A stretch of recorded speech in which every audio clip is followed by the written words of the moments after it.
Recording in progress. Om Shanti. आइए सुनते हैं मीठे मीठे बाप दादा से आज की मीठी प्यारी मुरली। पापा आज बहुत प्यारी प्यारी बातें कर रहे हैं। बता रहे हैं कि अब कोई भी चीज काम आने वाला नहीं है। एक बाप को याद करो तो तुम्हारा सारा बीमारी चला जाएगा। इससे अच्छा दवाई और कोई नहीं है। तो जो बाप को याद करने की शक्ति रखता है या बाप को जानता है, उसको तो कोई प्रॉब्लम नहीं है। वो बाप को याद करेगा और हम सब निरोगी बन जाएं। तो हम सब आत्माएं कितनी कितनी कितनी कितनी भाग्यशाली हैं। से पहला ही टॉपिक ही वही है, मीठे बच्चे घड़ी घड़ी बाप और वर्षे को याद करो। उससे बड़ा सर्जन तो कोई है ही नहीं। बाप रूहानी सर्जन तुम्हें निरोगी बनने की एक ही दवा बताते हैं। अच्छे, मुझे याद कर, अव्यय विचार ही याद होना चाहिए। जैसे भक्ति मार्ग में उसी को भगवान का दर्शन होता था, जो एकदम भगवान में रम जाता था। तो यहाँ पे भी ज्ञान मार्ग में उसी को ये सारे फल मिलेंगे जिसकी बुद्धि में सिर्फ भगवान होगा। पाप सारे करना है, यही एक बड़ी परीक्षा है। संन्यास नहीं लेना है, जंगल नहीं चले जाना है, काम सब कुछ करना है, देखना सब कुछ है। सारे इंसिडेंट भी होते रहेंगे, घटनाएं होते रहेंगी, लेकिन बुद्धि में ना आए। देखते हुए भी ना देखना, सुनते हुए भी ना सुनना। कहते हैं सिर्फ एक मुझे याद करो तो तुम्हारी सारी बीमारी खत्म हो जाएगी। वो रूहानी सर्जन ना ऐसी सर्जरी करता है। लौकिक में भी जो ये उसको क्या कहते हैं, एक मेडिटेशन सेंटर है, जो ट्रायंगल शेप का है, उसको पिरामिड पिरामिड मेडिकल सेंटर, जिसका जिसका भी जो उसके जो गुरु थे तो मर गए पिछले साल।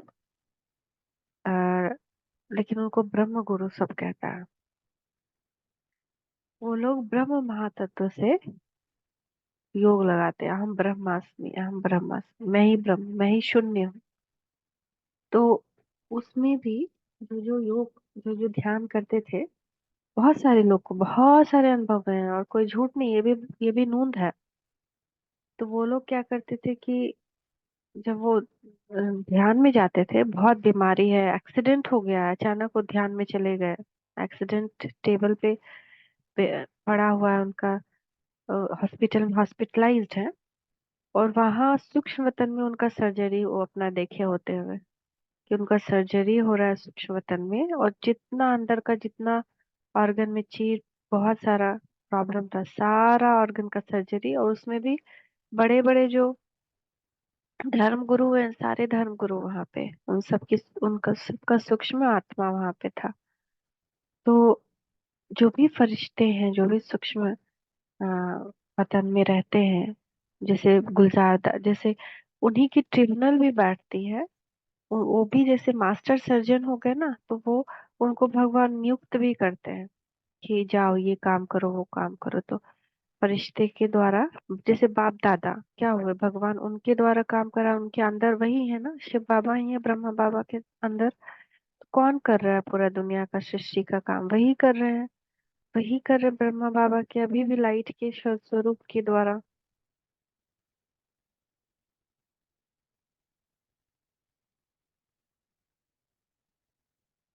सर्जरी भी करते हैं, जैसे अभी भी मेडिटेशन कराते हैं राखी भी, क्या भगवान उनकी सर्जरी कर रहे हैं, उनका एक एक अंग ठीक कर रहे हैं। तो सुप्रीम सर्जन है वो ही। सब वही क्या करता है, सबको ज्ञान देता है। अगर किसी डॉक्टर के यहाँ भी जाते हैं तो निमित्त बनता है वो डॉक्टर, ठीक करवाने वाला कौन है? बाबा है। तो कभी कभी डॉक्टर को ही समझ में नहीं आता है कि कैसे ये चमत्कार हो गया ना। डॉक्टर खुद ही चमत्कार से, जितना दुनिया के डॉक्टर कोई ना कोई चमत्कार जरूर देखते रहता है कि अरे ये तो तुम चमत्कार ही हो गया। सबसे बड़ा डॉक्टर। प्रश्न है, अपने आप से कौन सी बातें करो तो बहुत मजा आए? अपने आप से बातें करो, इन आंखों से जो कुछ देखते हैं यह तो सब खत्म हो जाना, कुछ भी नहीं रहेगा। सामने आसपास देखिए, मकान, दुकान, अलमारी, बहुत सारा आदमी, कुछ भी नहीं रहना। बस हम और बाबा ही रहेंगे। मीठा बाबा हमको स्वर्ग का मालिक बना देते। ऐसी ऐसी बातें करो, एकांत में चले जाओ तो बहुत मजा आएगा। पूरी धरती खाली हो जाएगी। सोचिए कि कुछ आत्मा रह जाएंगे,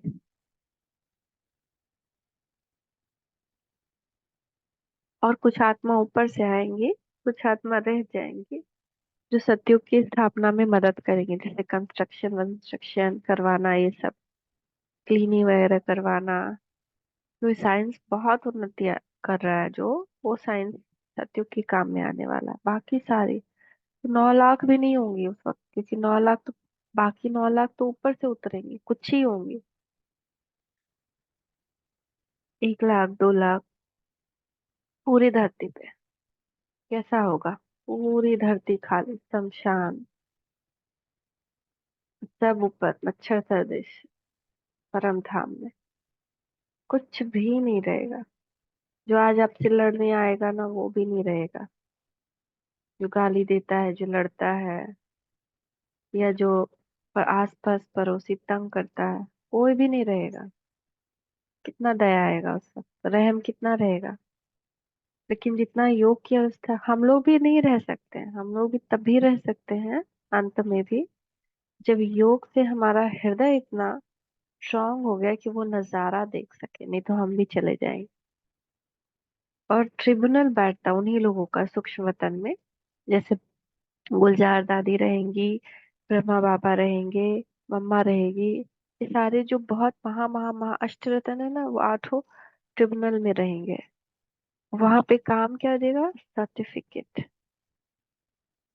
कल एक मुरली पढ़ा था, उसमें बाबा कह रहे थे, अवैध मुरली, कि तुम जब उस धर्मराजपुरी से गुजरोगे, तो जो सजाएं तुमको मिलेगी, उस सजाओं के लिए, से बचने के लिए तुम्हें बहुत, अगर तुम्हारे पास सर्टिफिकेट्स है बहुत सारे, तो बच सकते हो। जैसे किसी ब्राह्मण परिवार से, किसी सीनियर से कोई सर्टिफिकेट लिया, तो उसके लिए तो सेंटर जाना जरूरी है ना।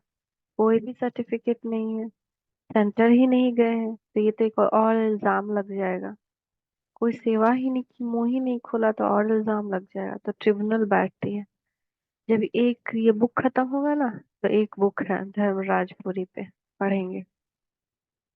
तो पापा कह रहे हैं मजा आएगा जब जब तुम मेरे साथ एकांत में हो जाओगे, और ऐसी ऐसी बातें करो कि मीठा बाबा कैसा हमको स्वर्ग का मालिक बना रहा है ना, कितना अलग हमारा लाइफ कर दिया।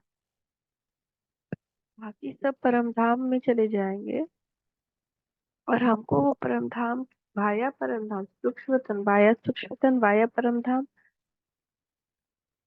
वापस स्वर्ग में आना है।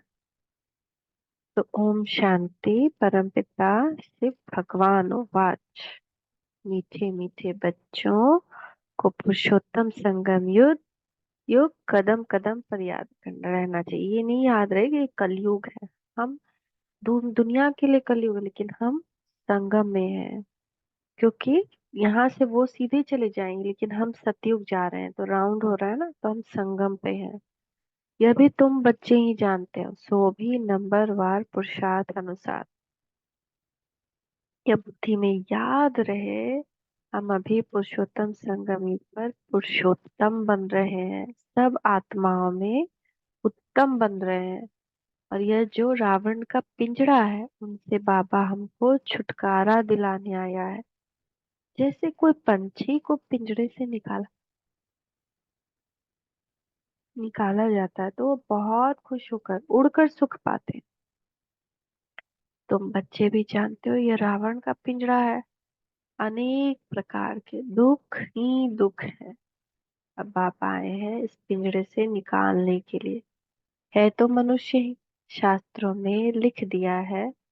देवताओं और असुरों की लड़ाई लगी, फिर देवताओं ने जीता। अब लड़ाई की तो बात ही नहीं।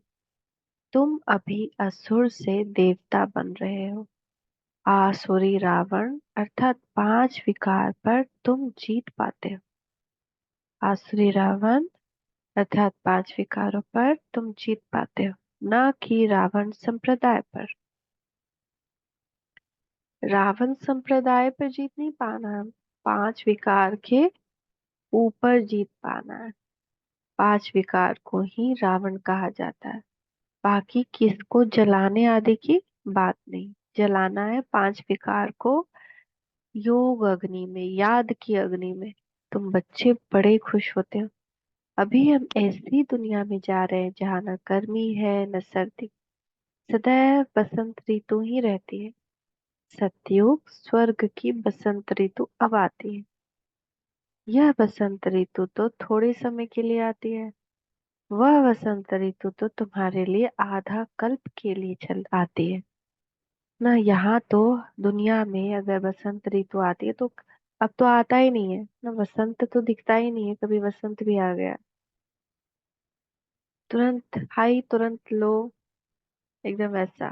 ठंडा के बाद जो मंद मंद पहले के जमाने में बसंत का ऋतु रहता था, वो कहाँ रहता है। जो चारों तरफ फूल खिल जाता था पेड़ पे, ना सुंदर वातावरण रहता था। या तो ठंडा रहता है या गर्मी रहती है, लेकिन सत्युग में हमेशा ही वसंत ऋतु है। हमेशा है, न ज्यादा गर्मी है न ज्यादा ठंडा है। 2500 साल हम वसंत ऋतु देखते हैं। वसंत ऋतु में ही रहते हैं, न ठंडा आता है न गर्मी, और कोई सीजन ही नहीं।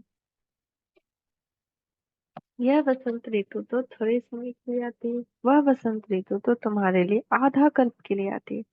वहाँ गर्मी आदि होती ही नहीं है। गर्मी में भी मनुष्यों को दुख होता है, मर पड़ते हैं।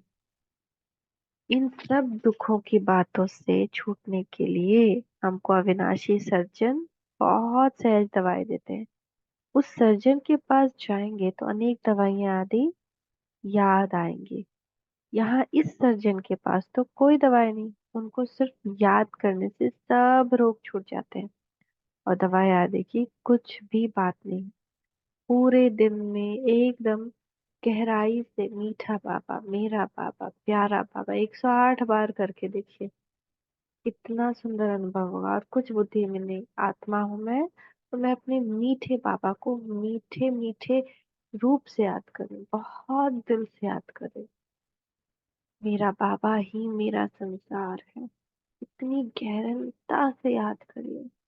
जो भी रिश्ता आपको बहुत अच्छा लगता है, चाहे सर्जन का ही रिश्ता बना लीजिए, या फिर डॉक्टर या दोस्त का रिश्ता बना लीजिए, बाप का माँ का रिश्ता बना लीजिए, कोई एक रिश्ते से गहराई से याद करिए। साजन का रिश्ता बना लीजिए, बहुत मजा आएगा। बच्चे कहते थे आज सेमिनार करेंगे, चार्ट कैसे लिखना चाहिए। हम्म, चार्ट कैसे लिखना चाहिए इस पे सेमिनार करेंगे, बाबा कह रहे थे। कुछ बच्चे कह रहे थे बाबा बोल रहे हैं बाबा को कैसे याद करना चाहिए, इस पर सेमिनार करेंगे। अब बाप तो तकलीफ नहीं देते हैं कि बैठकर लिखो, कागज खराब करो, जरूरत ही नहीं है।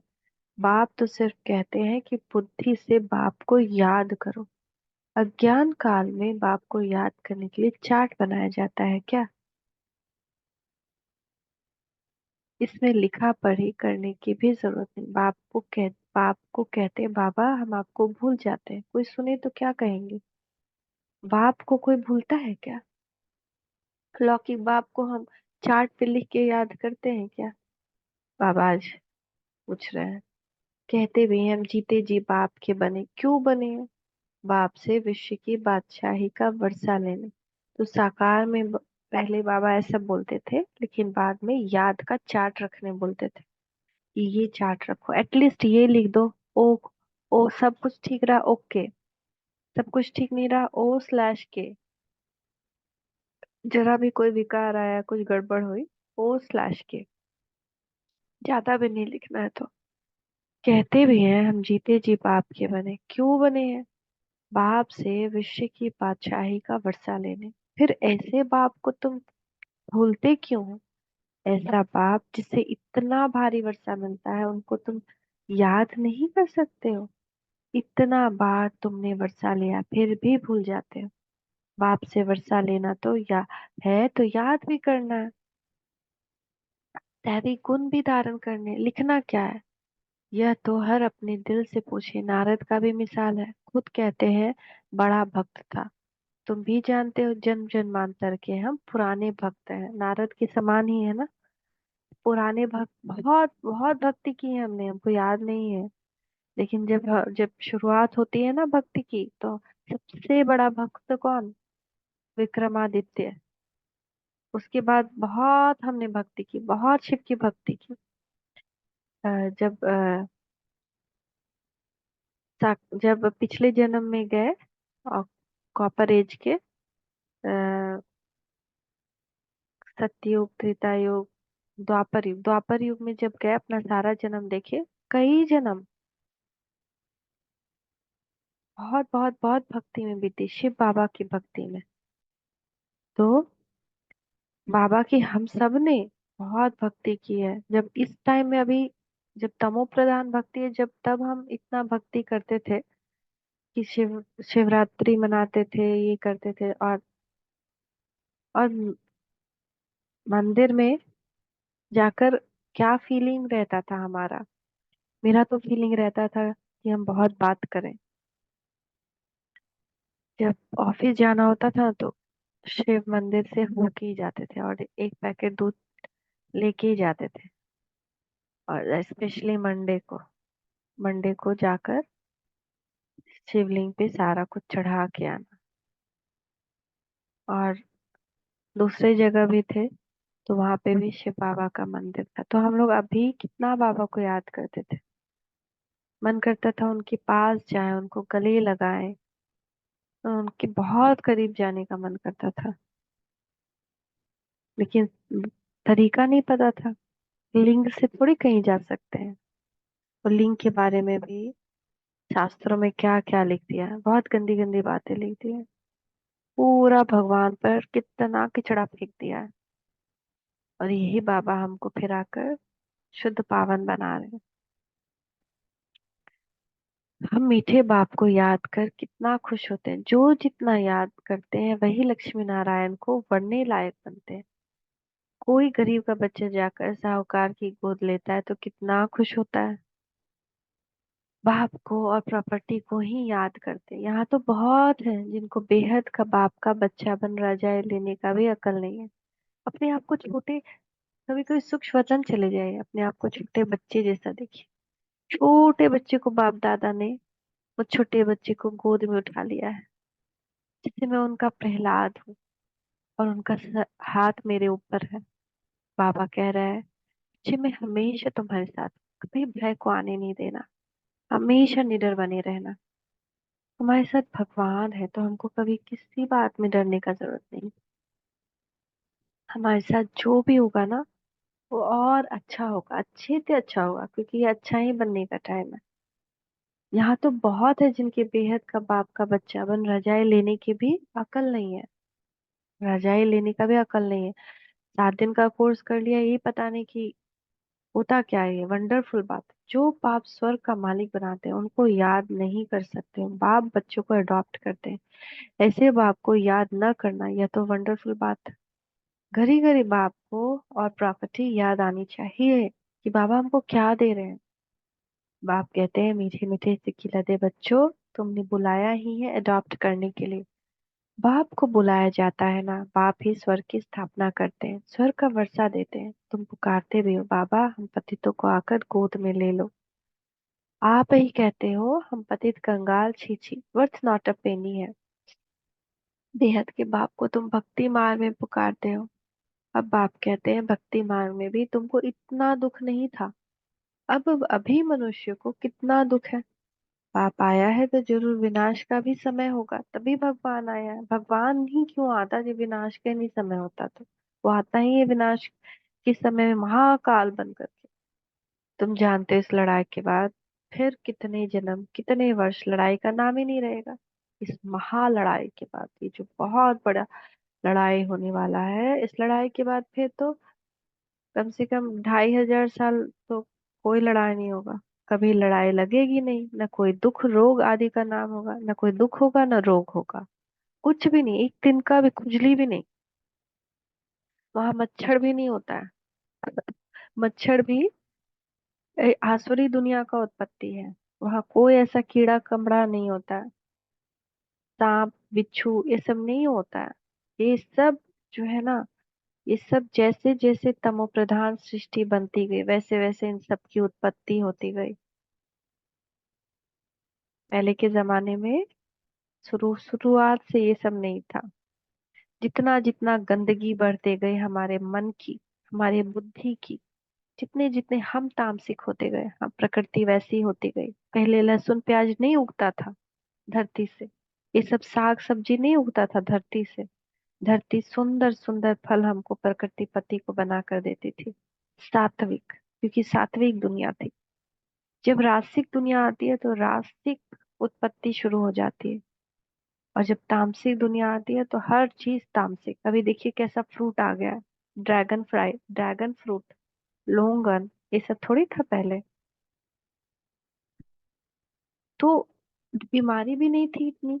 पहले के जमाने में जब पहले पहले बार बीमारी शुरू हुई तो थोड़ा बहुत नस नाड़ी कुछ ऐसे करके ठीक हो जाता था। कोई बड़ा संत कुछ फूल दे दिया ठीक हो जाता था। कोई सर पे हाथ रख दिया ठीक हो जाता था। बड़े का आशीर्वाद लेता था, काम भी ठीक हो जाता था। अगर कोई विघ्न है वो भी खत्म हो जाता था। बीमारी बीमारी तो खत्म ही हो जाते थे। लेकिन अब देखिए कितनी ढेर बीमारियां हैं। मतलब एक एक ऑर्गन की ही कम से कम हजारों बीमारी होगी। एक एक ऑर्गन पे ही हम पूरा लिस्ट निकालने लगे थे। तो बाबा कहते हैं मीठे बच्चे अब तुमको सभी दुखों से छुड़ा देंगे। तुम याद ही करते हो हे भगवान आकर दुख हर, सुख शांति दो। ये दो चीज हर एक मांगते हैं। ये वाला लाइन बोल करके फील करिएगा अपने आप में। प्राण अपान सुषुम्ना हरि, हरि हर, हरि हर, हरि हर हरि। हरि मतलब भगवान, और हरने वाला, दुख हरने वाला। तो देखिए योग लगाते हुए ऐसे फील करिएगा कि उनकी लाइट मेरे ऊपर पड़ रही है, उससे पूरे बॉडी में फैल रही है, प्राण में जा रही है, अपान में जा रही है, और सुषुम्ना नाड़ी में जा रही है। और बाबा जैसे सारा दुख, सारी बीमारी को सोख रहा है। ये इतना पावरफुल है ये फीलिंग कि आपको बहुत हल्का हल्का हल्का दिन ब दिन महसूस हो। पूरे दिन करके देखिए। अब आत्मिक स्वरूप में बैठिए, प्रकाश का शरीर हो गया, और सामने बाबा का आह्वान करिए, मीठे बाबा आ जाओ। सामने बाबा है, उसकी रोशनी जैसे सूर्य की रोशनी पड़ती है ना, ऐसे मेरे पे पड़ रही है। और फिर देखिए कि वो उसकी रोशनी हर एक में, सांसों में, प्राण में, अपान में, सुषुम्ना नाड़ी में, हर जगह जा रही है। एक एक जगह, एक एक कण में। और फिर इस लाइन के साथ फील करिए कि भगवान को शुक्रिया करते हैं कि वो हर रहा है सब कुछ। प्राण अपान सुषुम्ना हरि, हरि हर, हरि हर, हरि हर हरि। बहुत अच्छा लगेगा। तुम याद ही करते हो हे भगवान आकर दुख हरो, सुख शांति दो। यह दो चीजें हर एक मांगते हैं। यहाँ है अशांति। शांति के लिए जो राय देते हैं उन्हों को प्राइज मिलती रहती है।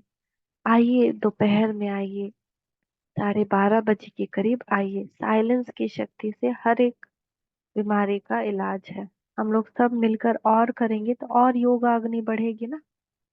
बेचारों को मालूम ही नहीं कि शांति किसको कहा जाता है। शांति तो मीठे बाप के सिवाय और कोई द्वारा मिल न सके। कितनी तुम मेहनत करते हो समझाने की, फिर भी समझते ही नहीं। तुम गवर्नमेंट को भी लिख सकते हो, मुफ्त क्यों पैसा बर्बाद करते हो। शांति का सागर तो एक ही बाप है, वही विश्व में शांति स्थापन करते हैं। गवर्नमेंट के हेड्स को अच्छे अच्छे कागज पर रॉयल्टी से चिट्ठी लिखनी चाहिए। कोई अच्छा कागज देकर समझते हैं कि शायद ये किसी बड़े आदमी की चिट्ठी है। बोलो विश्व में शांति जो तुम कहते हो आगे कब हुई है, जो फिर उसी उस प्रकार मिले। जरूर कभी मिली होगी, तुमको मालूम है। तुम तिथि तारीख सब लिख सकते हो। बाप ने ही आकर विश्व में सुख शांति की स्थापना किया है। वह सतयुग का समय था। यह लक्ष्मी नारायण है डिनास्टी की निशानी। ब्रह्मा और तुम ब्राह्मणों के पाठ का किसको भी पता नहीं है। मुख्य पाठ तो ब्रह्मा का है ना, वही रथ बनते हैं। जिस रथ द्वारा बाप इतना कार्य करते हैं, नाम ही है पद्मा पदम भाग्यशाली रथ। विचार करो कैसे किसको समझाएं। करिए। जब हम भगवान का कार्य करते हैं ना तो भगवान ऋणी हो जाता है। उस ऋण को चुकाता ही है किसी न किसी तरह। मंदिर में जाइए, फोटो लेकर समझाइए। देह अभिमान अब क्या रखना है कि कौन क्या सोचे। मनुष्य को कितना नशा है, अब तुमको बाप का ही परिचय देना है। या घर में बुलाइए, सबको टी पे बुला लीजिए और सबको भगवान का परिचय दीजिए। कितना अच्छा है वो ना। सबको सबको पता चल जाए भगवान आया, फिर कोई उलाहना तो आपको नहीं देगा ना। लास्ट टाइम में सब आपके आस पड़ोस वाला उलाहना देगा आपको, अगर बताए नहीं किसी को कि भगवान आया। कि आपको पता था, आप नहीं बताया, क्योंकि उनको टीवी में दिखाया जाएगा कि आपके पड़ोसी को इनको पता था, आपको नहीं बताया। आपको बहुत उलाहने मिलेगी, उस उलाहना को नहीं रखना। बाबा कहते उतार दो सारा उलाहना। कोई नहीं उलाहना देगी तो आप बताए नहीं। ज्ञान तो है ही सिर्फ ज्ञान सागर बाप के पास। वह जब आए तब आकर दे।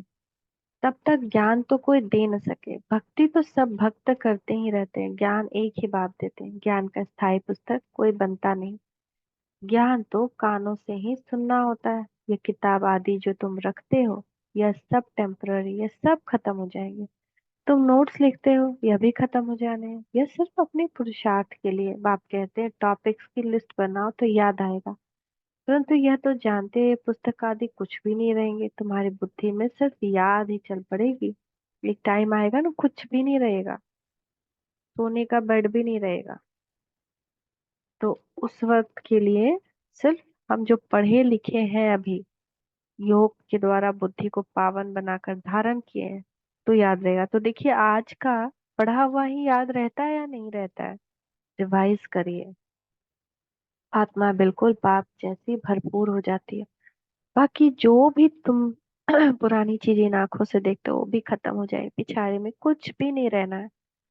बाप अविनाशी सर्जन है, आत्मा भी अविनाशी है। एक शरीर छोड़ दूसरा लेती है। दिन प्रतिदिन जो भी शरीर मिलता है छिछी ही मिलता है, बीमारी से भरा हुआ। अभी जितने भी जन्म होते हैं ना, उसमें बहुत बीमारियां, क्योंकि सारा कचरा आत्मा में है। आत्मा अगर शुद्ध आई होती, अगर, तो कोई बीमारी नहीं रहता। पहले के जमाने में आत्मा थोड़ी कम अपवित्र थी, तो इतनी बीमारी लेके नहीं आती थी। लेकिन फिर भी अगर हम अपना ही याद करें, तो कितना कुछ नहीं देखने को मिलता था। छोटे छोटे बच्चों को अगर डायरिया हो जाता है कुछ भी, तो वो भी तो कर्म का ही ये है ना। वो भी आत्मा का कचरा ही है, निकलता है।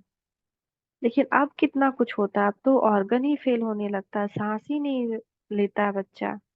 कितना सारा कुछ प्रॉब्लम, कैंसर के साथ कई बच्चा जन्म लेता है, कई बच्चा अंग भंग के साथ जन्म ले रहा है, कई बच्चा हार्ट में होल के साथ जन्म ले रहा है। बाप रे, इतना बीमारी के साथ जन्म ले।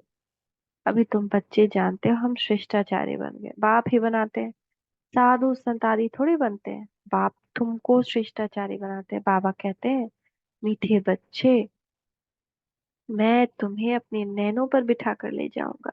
ऐसा बनना है हमको कि हम बाबा के नैनों पर बैठ कर जाएं, डोली में जाएं, उनके साथ जाएं, बाराती बन के पीछे पीछे नहीं। इसके लिए हर एक श्रीमत को फॉलो करना। आत्मा भी यहाँ नैनों पर बैठी है, हर एक। ऐसे नहीं बाबा कह रहे आंखों से विकर्म नहीं करना, कानों से नहीं करना, बाहर का नहीं खाना, तो हम वो फॉलो नहीं कर रहे। नहीं नहीं, हम तो बस इतना फॉलो, यही बहुत है।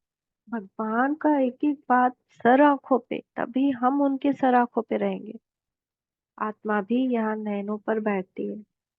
बाबा कहते हैं हे आत्माएं, तुम सबको निहाल करके कर ले जाऊंगा, बाकी थोड़ा समय अब मेहनत करो।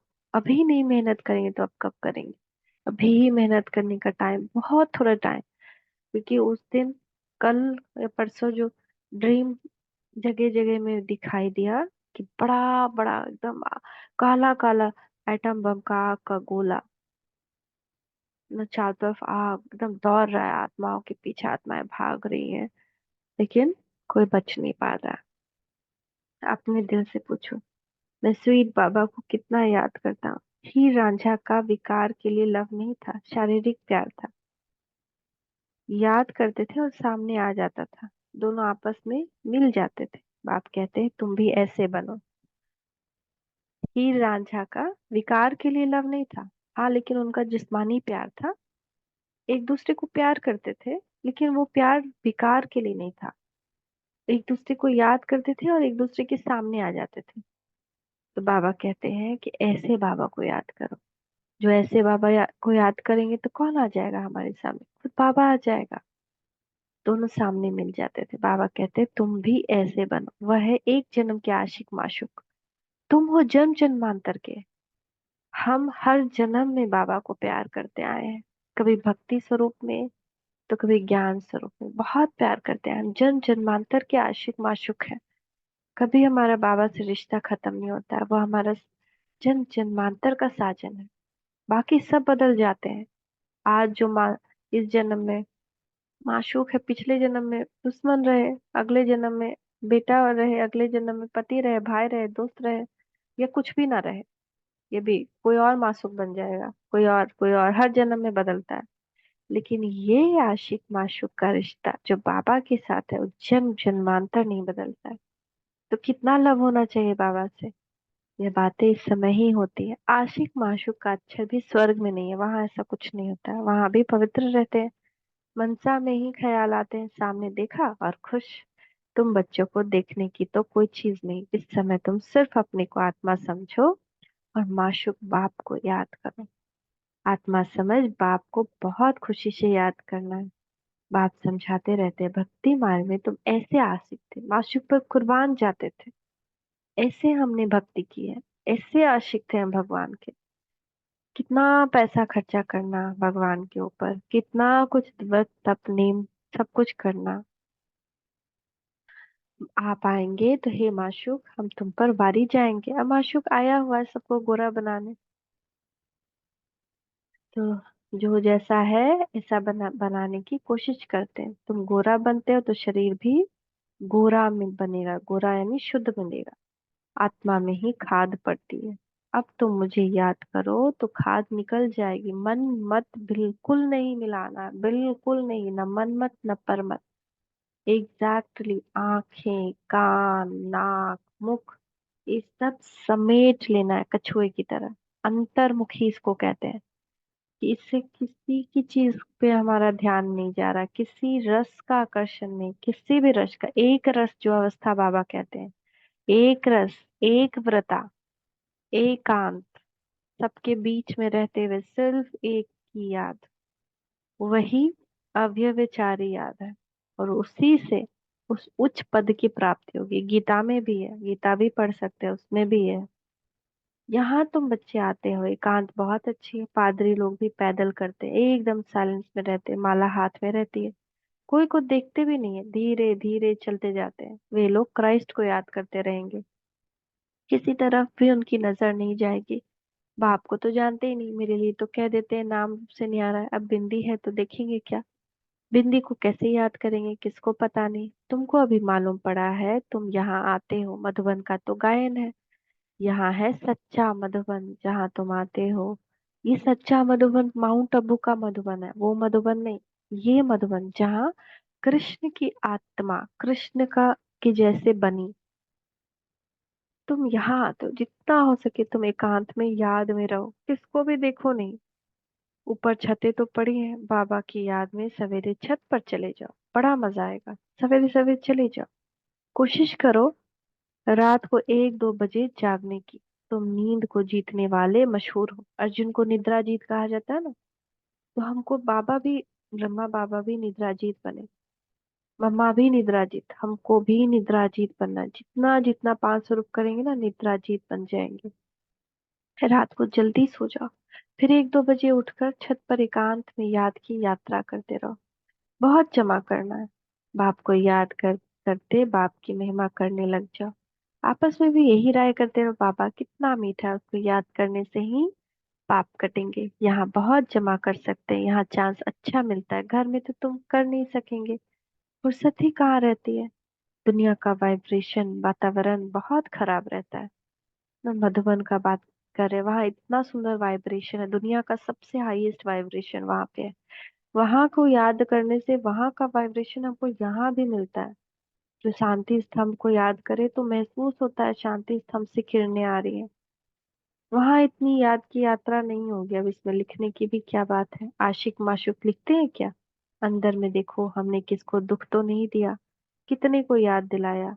हम यहाँ आते हैं जमा करने, तो यहाँ कोशिश करो, ऊपर छतों पर एकांत में जाकर बैठो, खजाना जमा करो। समय ही जमा करने का, 7 रोज 5 रोज आते हो, मुरली सुनकर जाए, एकांत में बैठो। यहाँ तो घर ही में बैठे हो, बाप को याद करो तो तुम्हारा कुछ जमा हो जाए।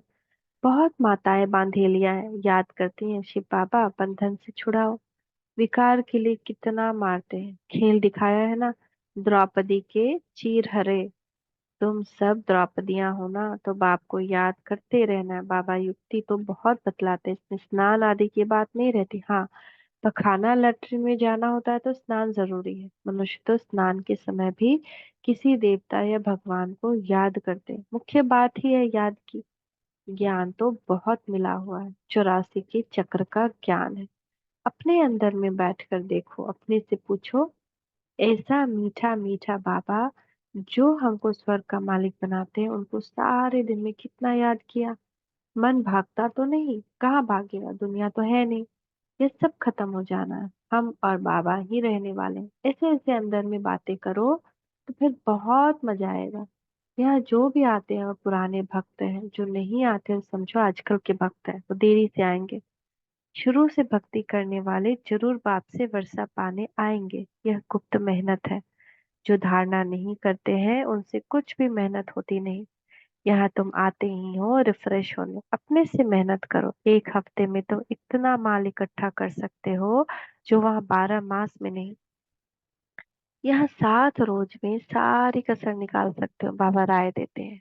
अच्छा, मीठे मीठे सिकी लदे बच्चों प्रति माता पिता बाप दादा का याद प्यार और गुड मॉर्निंग। रूहानी बच्चों को नमस्ते। रूहानी बच्चों की रूहानी माता पिता बाप दादा को याद प्यार, गुड मॉर्निंग, नमस्ते बाबा, नमस्ते, शुक्रिया बाबा, शुक्रिया। धारणा के लिए मुख्य सार, एकांत में बैठ बाप को याद कर कमाई जमा करनी, अपने अंदर चेक करना है, याद के समय मन भागता तो नहीं है। हम कितना समय स्वीट बाप को याद करते हैं। हम लोग किए, हम मीठे बच्चों का भी, मीठे मीठे बाप दादा को याद है, गुड मॉर्निंग, नमस्ते बाबा, नमस्ते, शुक्रिया बाबा, शुक्रिया। धारणा के लिए मुख्य सार, एकांत में बैठ बाप को याद कर कमाई जमा करनी, अपने अंदर चेक करना है, याद के समय कहीं मन भागता तो नहीं है। हम कितना समय स्वीट बाप को याद करते हैं। सदा इसी खुशी में रहना है कि हमें बाबा ने रावण के पिंजरे से मुक्त कर दिया। अभी हम ऐसी दुनिया में जा रहे हैं जहाँ न गर्मी है न सर्दी है, जहाँ सदा ही वसंत ऋतु है। वरदान देखिए, बाप दादा का वरदान ही है सबके मस्तक के ऊपर। बाबा कह रहे हैं, मीठे बच्चे, मेरे को तेरे में परिवर्तन कर, बेफिक्र बादशाह बनने वाले, खुशी के खजाने से भरपूर भवा। सब मेरे को तेरे में बदल दीजिए। तेरा बच्चा, तेरा परिवार, ये शरीर भी तेरा, ये मन भी तेरा, मेरा कुछ नहीं। जिन बच्चों ने सब कुछ तेरा किया वही बेफिक्र रहते हैं, मेरा कुछ नहीं, सब तेरा है। जब ऐसा परिवर्तन करते हो तब बेफिक्र बन जाते हो। जीवन में हर एक बेफिक्र रहना चाहता है, जहाँ फिक्र नहीं वहाँ सदा खुशी होगी। तो तेरा कहने से, बेफिक्र बनने से, खुशी के खजाने से भरपूर हो जाते हो। आप बेफिक्र बादशाहों के पास अनगिनत अखुट अविनाशी खजाने हैं, जो सतयुग में भी नहीं होंगे।